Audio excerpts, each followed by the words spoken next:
I'm going to talk about, in particular, the statement of purpose, the personal essay, call it what you will. And maybe a statement of purpose is actually the better name for it, if for no other reason than to kind of shift your thinking about what you're doing. When you applied at UCSD, you sort of wrote a personal essay. The idea was really to write about yourself and sort of why you want to go to college, or what your history was coming into the university, and you know, what you aspired to do, and so forth.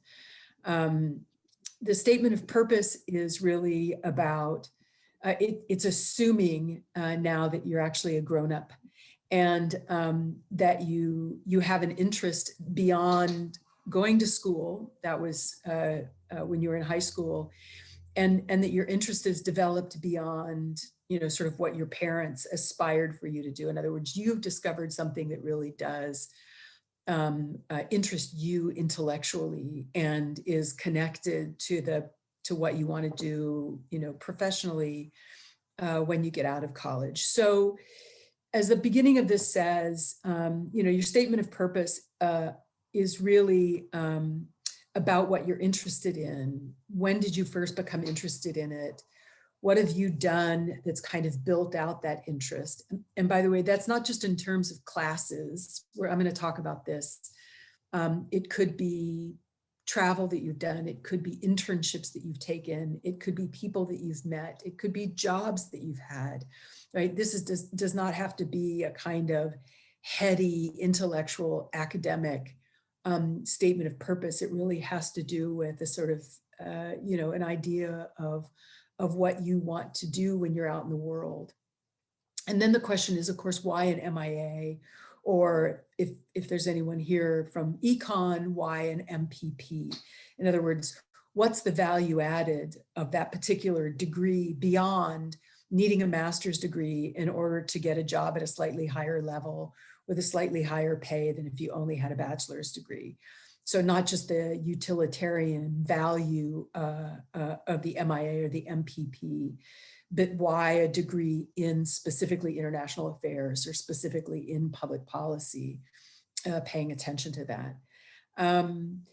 You'll be asked on the application about these additional educational experiences. And I just got done reading, boy, a whole bunch of applications to the 2-year programs in both the MIA and the MPP. And let me encourage you to take advantage of addressing the questions in these additional educational experiences. In particular, to talk about, you know, leadership things that you've done, and sort of social justice things you've done, and think about that broadly. Like, you don't have to talk about how you've been out in the streets for Black Lives Matter, or been out in the streets for, you know, or working in an organization of social justice, but sort of commitments that you have to these things. These are incredibly helpful in building like a fuller profile of who you are and what you bring into the program. This is despite the fact that the statement of purpose takes up more real estate. You know, it's longer, it's a couple of pages, maybe 3 at most.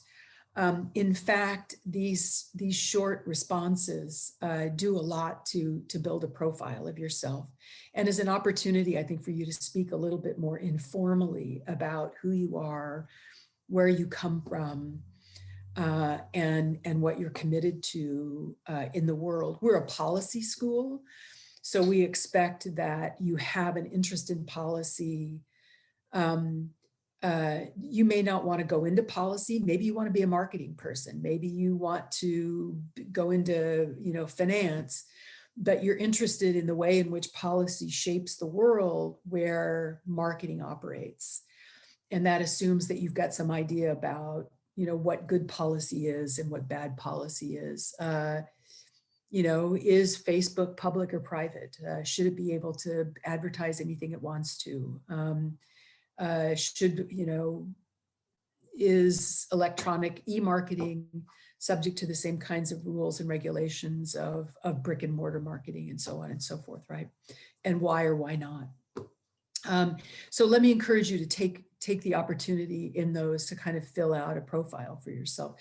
Those are the places to put all that stuff that you had in your personal statement when you were applying to undergraduate school that you want us to know about you, but doesn't really fit in a statement of purpose about a professional degree program. Next. Okay, so I want to talk a little bit about what your personal statement or your statement of purpose isn't. Okay, so that you can not fuss over these or spend a lot of time trying to craft an essay around something that if you later send me a draft, I'm going to go, no, get rid of this first paragraph.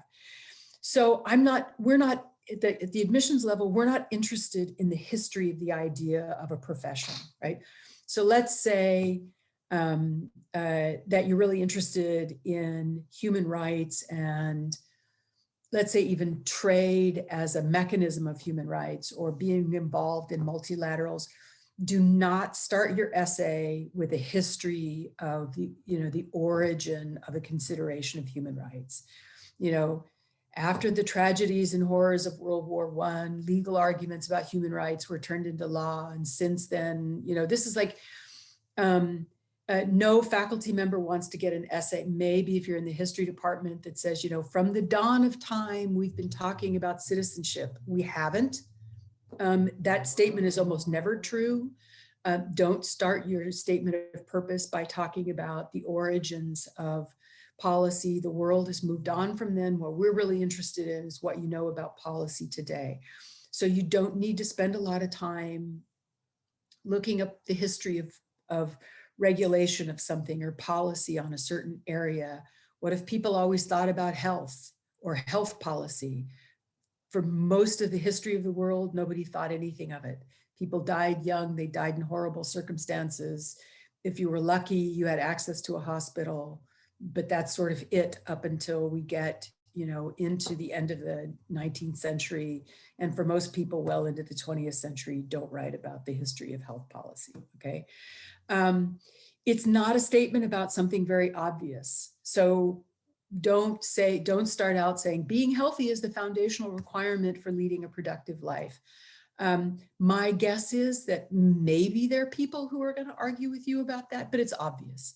That may be a component of what you believe about why you want to study health policy or why you're really interested in healthcare as an economic set of economic policies. Why it's attached to issues of environmental justice or the Green New Deal, national health care versus completely private sector provision of healthcare and so on. You may be interested in that, but don't tell us something that's very obvious about, being healthy or everyone should have healthcare. That's great, but that's not a statement of what you're interested in. What you're interested in is why some countries don't have it, or how healthcare policy gets developed, or why does it get developed in a particular way? Why does the British have national health care, but the United States does not? What are the policy inputs that lead to one thing and another? Tell us what you're interested in, not something obvious about the kind of broad area. It's also not about your family history. You wrote a lot about this probably in your personal statement when you applied to undergraduate school. So let's say, that you're interested in education policy. And maybe your interest in education policy does in fact come out of your lived experience.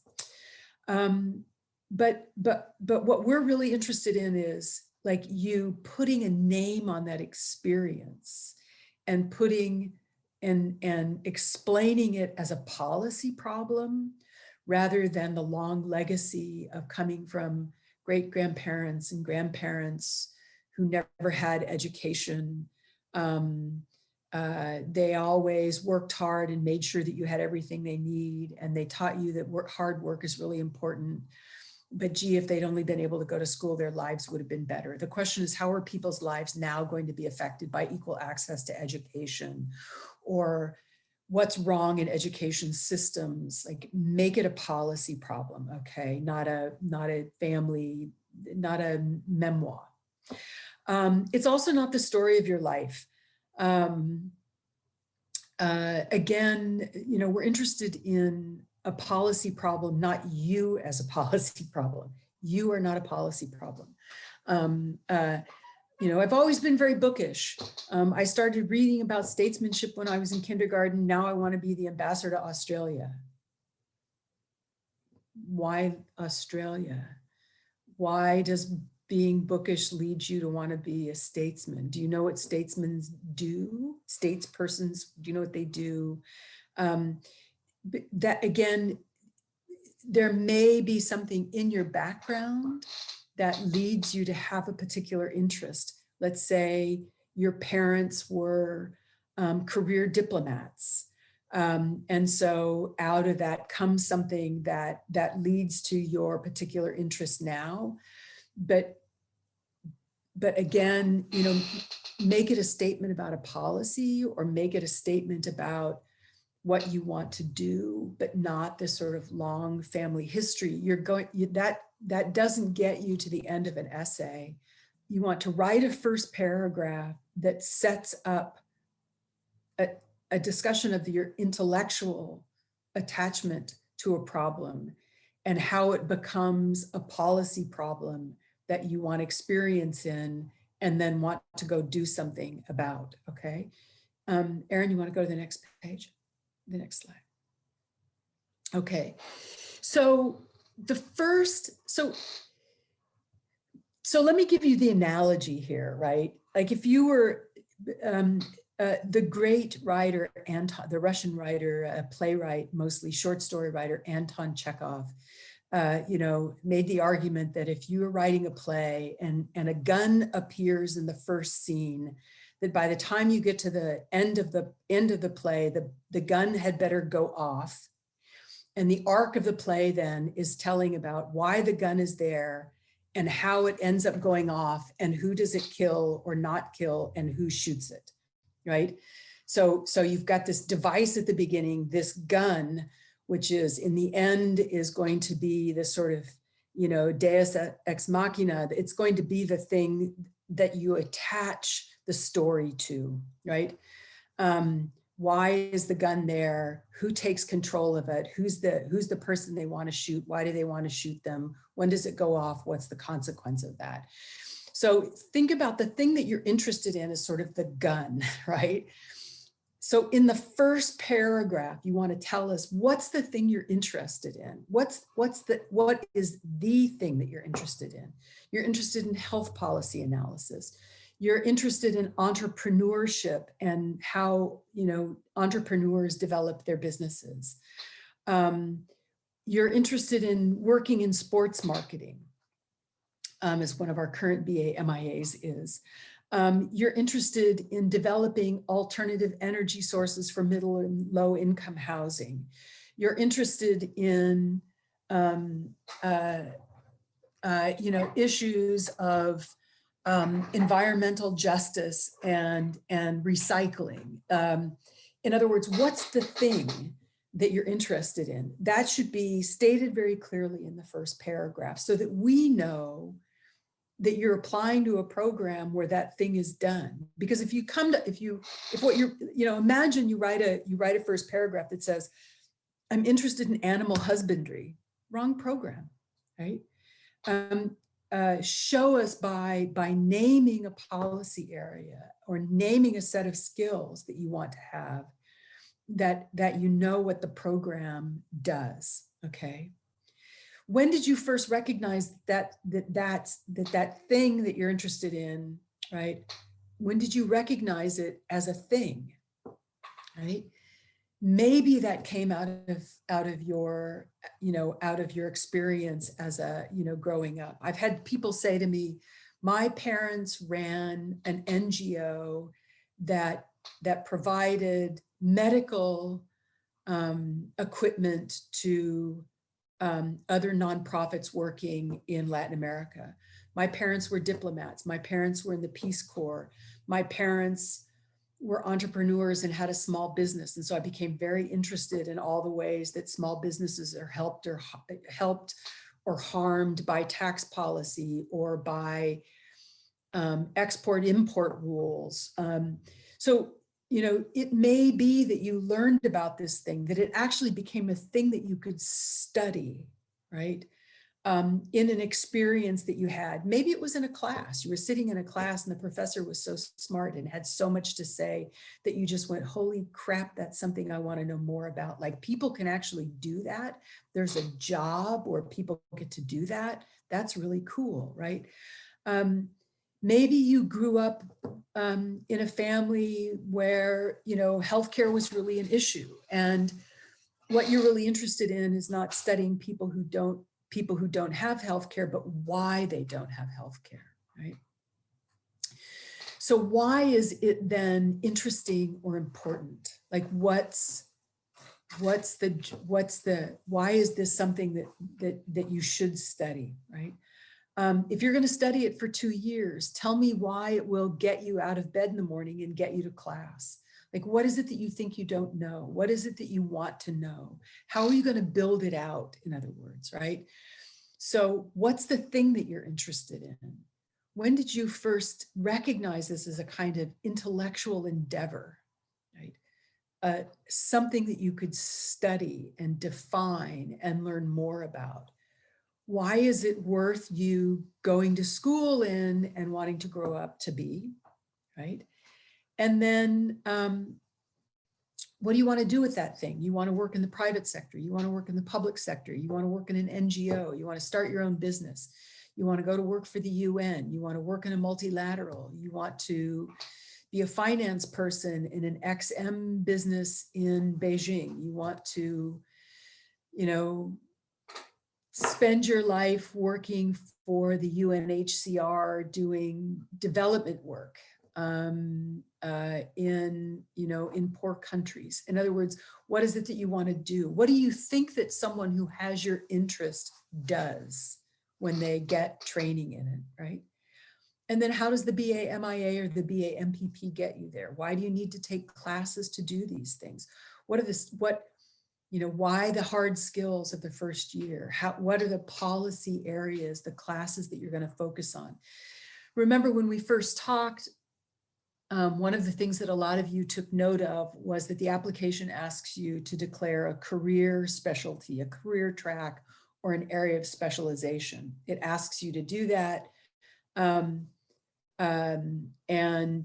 a number of you said, oh, if I identify one in my application, are you going to hold me to it? And I said, no. In fact, I think it would be great if we changed your mind about what you're interested in, right? But the point is, that you think you belong in a policy school, and you think that there's skills here that you need to get, that there's a basic foundation that the school is going to get you, and then you're going to build out the thing that you're interested in.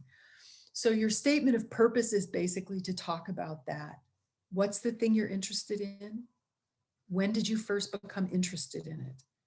Why is it something to be interested in, right? Why is it important? Why do you, what does someone do who does that? And why is that something that's going to be interesting for you to do, right? What is it exactly? Where do you envision yourself doing this kind of a job? And why GPS, right? So this is really a kind of intellectual arc. As I said, the gun gets pulled out of the closet in the first scene, and in the final scene, talking about why GPS, why the BA MPP, the gun goes off, and we know along the way sort of what the arc of that story is. What happened along the way that got you to this point where when you finish a GPS, you've got a degree in something that you actually want to do, right? So the entire essay should be built off the first paragraph then. Look, a lot of you've all taken writing classes.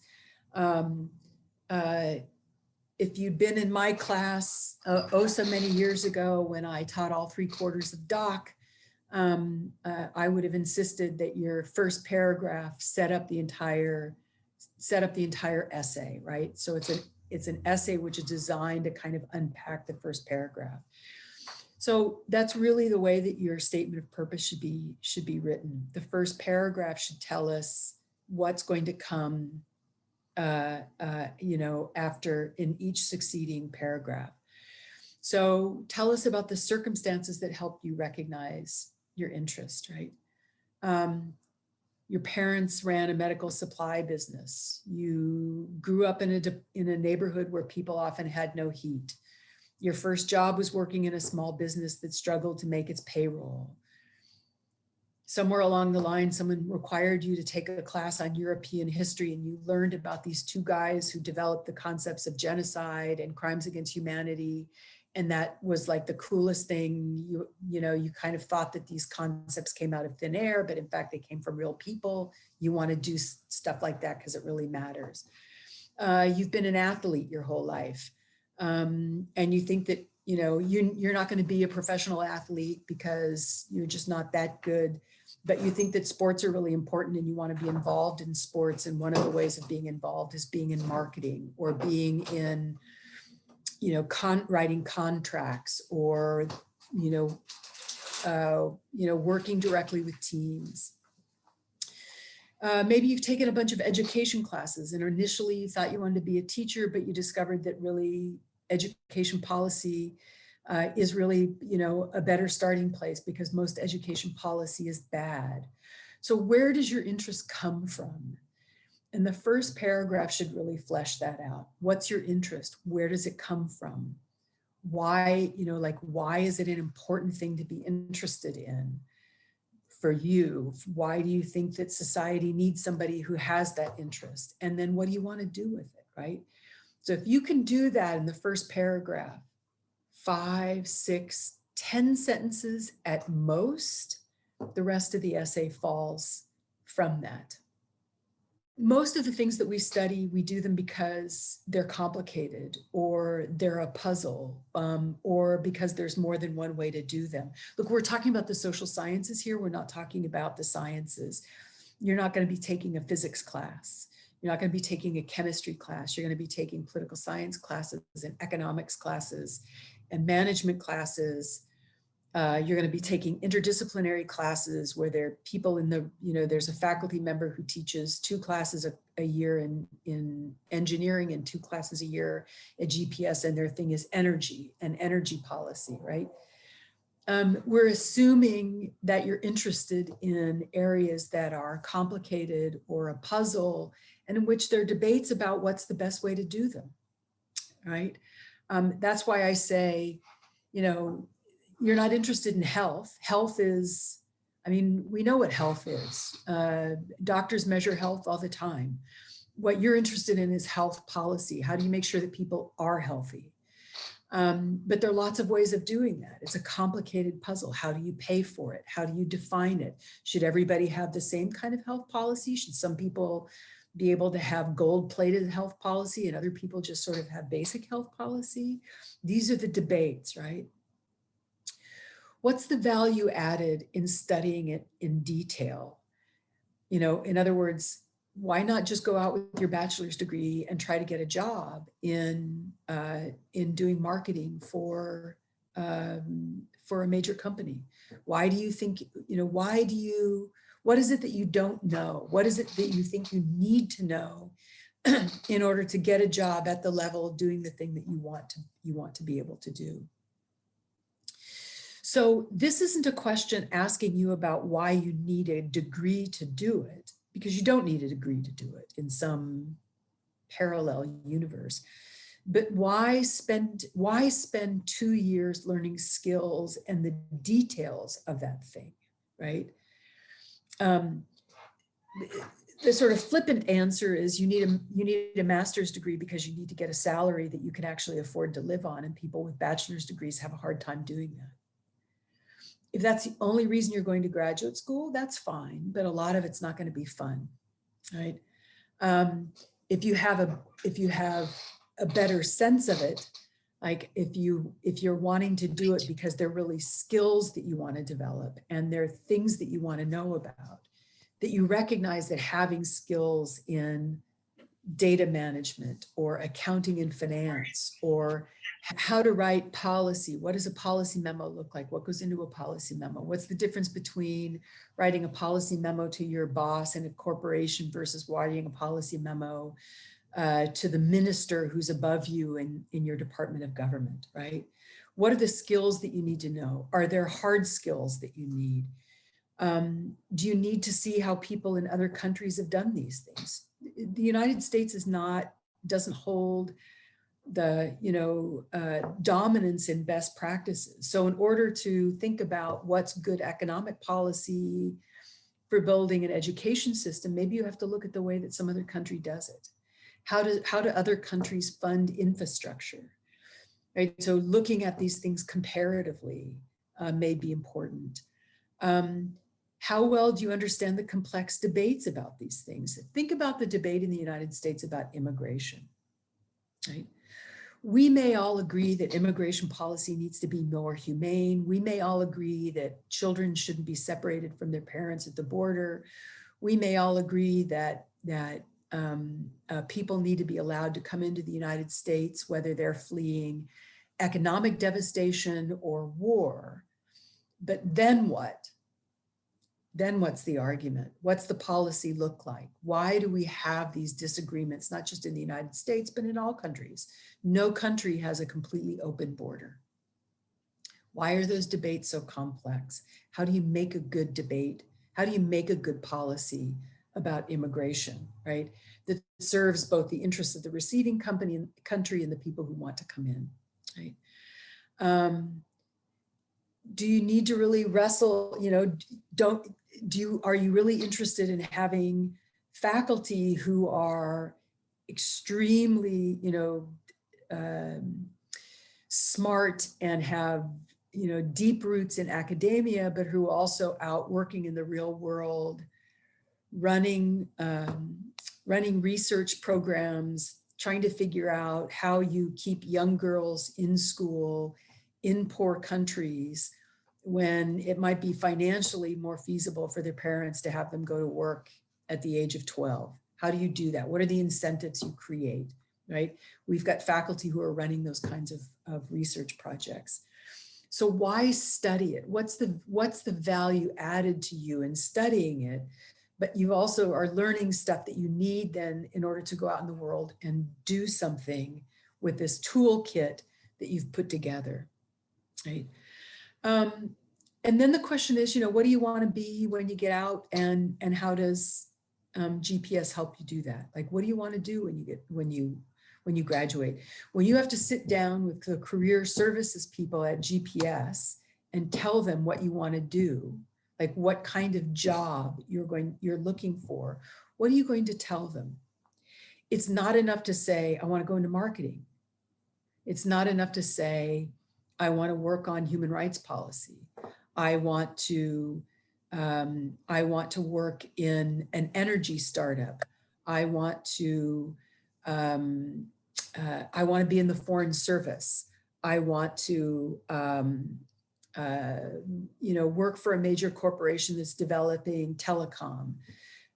That's a very broad goal. Like, but what exactly in there? And so, thinking about, and look, anything that you come up with now is not going to be sufficient enough in 2 years when you're actually sitting down with our career services people to find a job. If GPS is doing its job, it's showing you that you need to have a bigger toolkit than you can now imagine.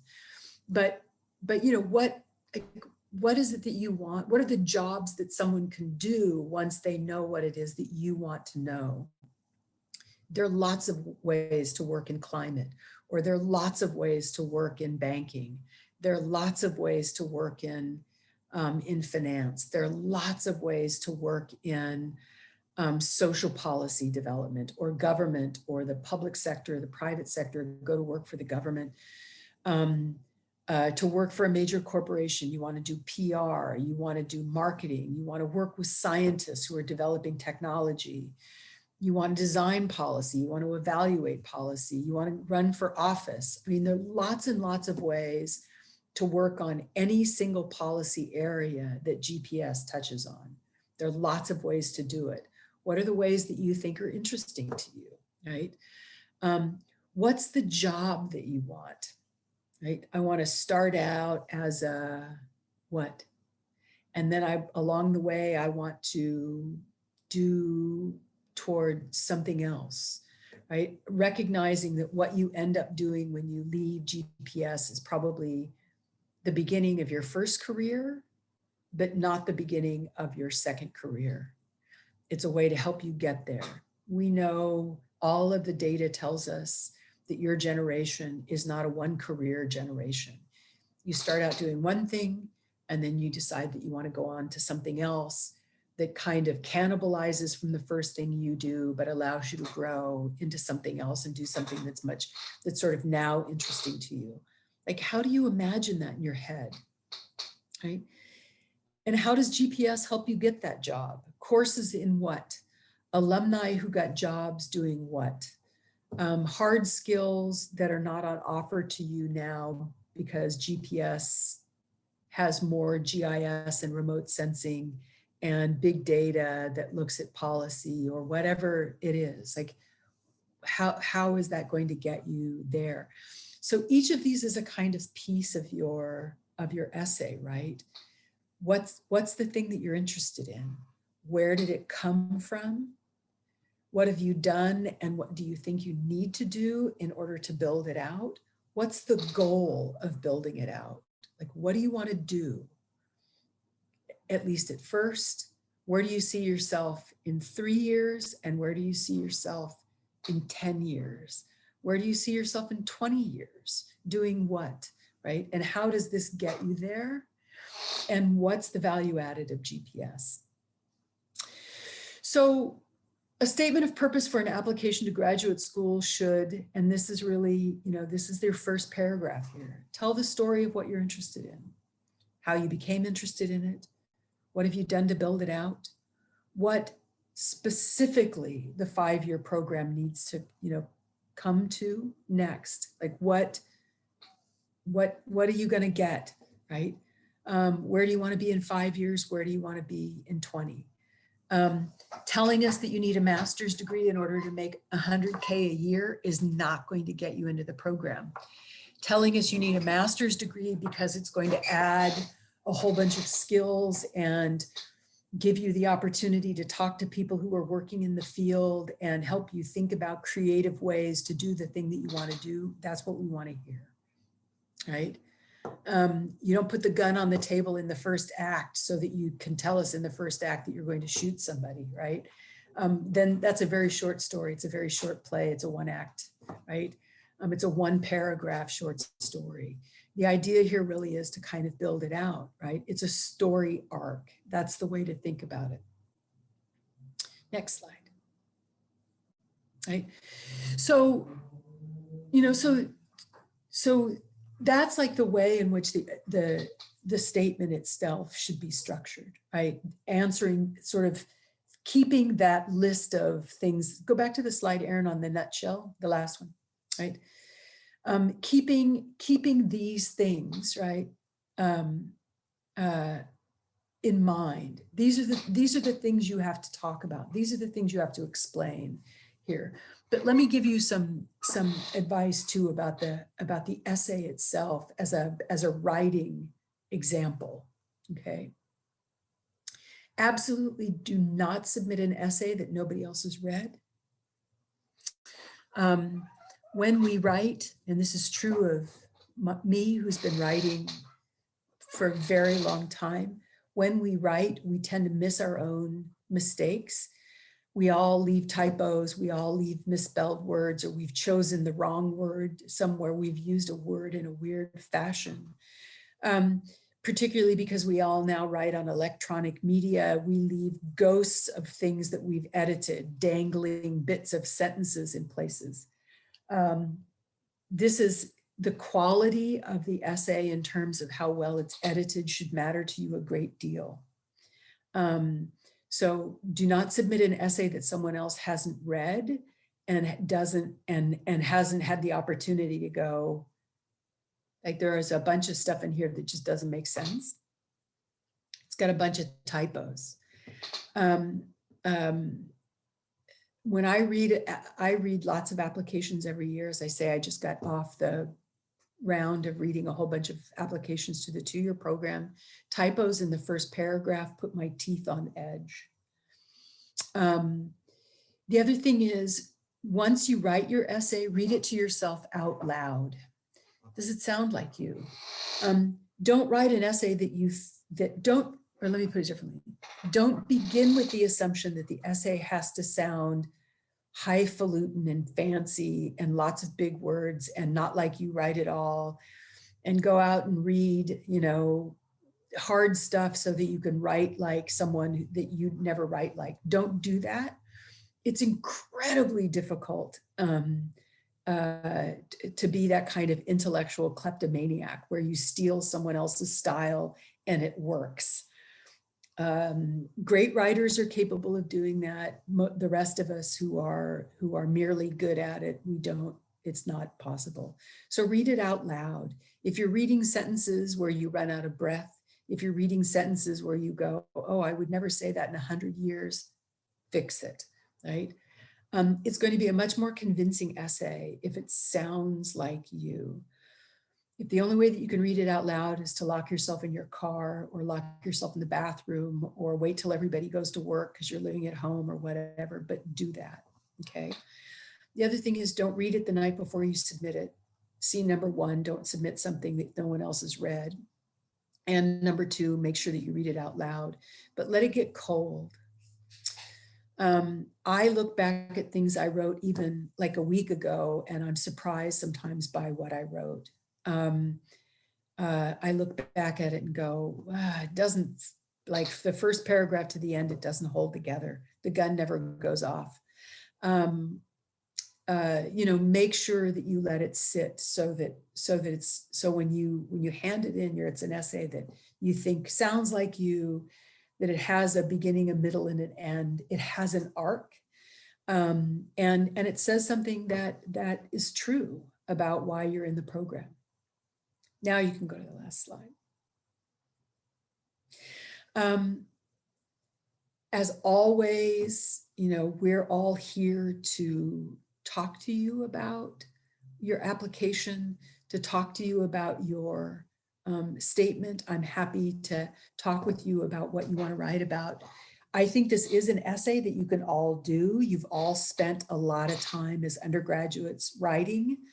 The mistake that gets made when people are writing these kinds of essays is they have an idea that, like, this is going to be etched in marble somewhere. And so you freeze, you look at the blank screen and nothing comes. Start out with simple sentences. What am I interested in? When did I get interested in that? Do I remember when that first got to be an interest to me? Like, just put down sentences and then eventually craft them into a paragraph. It's really shouldn't be scary. If you don't come up with anything, then maybe you don't know what you're interested in. And then we can talk about that if you want to talk about that. But my guess is that you've all got a pretty good idea. Okay.